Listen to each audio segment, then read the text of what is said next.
New at 5, some state Republicans want to change who controls public libraries. Yeah, right now local boards make decisions, but a new bill would let city councils take charge. Chief political reporter Amanda Rooker is live at the Iowa State House with more. Hi, Amanda. Hi, Jody. Ben. So some state Republican lawmakers say city council members are elected officials, so they should have the ability, if they need to make changes to their local libraries. But hundreds of Iowans have voiced concerns, saying this new bill could hurt libraries across the state.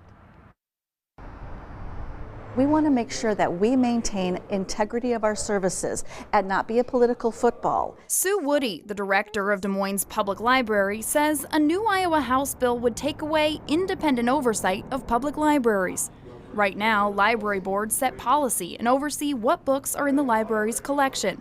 Boards are appointed by mayors and approved by city councils. If a city wants to override a library decision, voters have to first give their approval. House Study Bill 678 would remove that requirement, allowing city councils to take charge without a referendum. Libraries feel that this is a very alarming bill. This takes control away from our very important library board of trustees. They have the time and the passion that they give and their expertise to help us maintain our services to the community that we serve.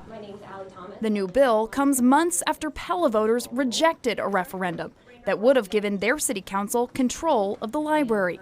Some people in Pella were upset that the library board refused to remove the book Genderqueer from its shelves. During Thursday's subcommittee meeting on the new bill, no Iowans spoke in support of it, and over 500 people left comments online, overwhelmingly opposing the bill.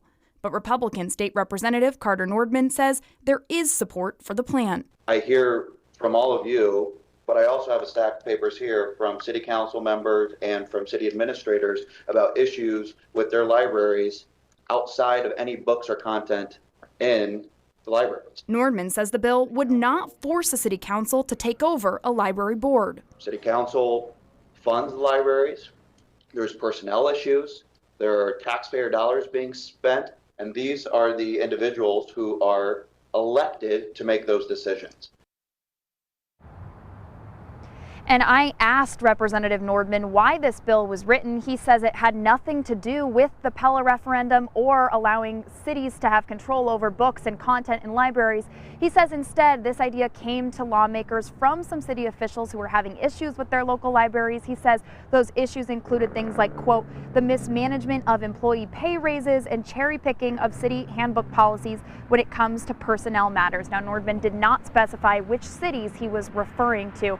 This bill did advance out of that subcommittee yesterday. It now will go to a larger committee discussion that is scheduled for Monday. Live from the State House, Amanda Rooker, KCCI 8 News, Iowa's news leader. And time is ticking toward a major deadline at the Iowa State House. Bills have to pass through subcommittee and committee in either the House or Senate by next Friday in order to have a chance at becoming law. Here are some that have made the cut so far. In the House, a bill that would limit the public release of booking photos or mugshots, and a bill that would prevent punishment for school employees and students who use someone's legal name instead of what they prefer to go by. Another is the governor's proposal to redefine sex and gender and require transgender Iowans to have a male and female designation on their birth certificate.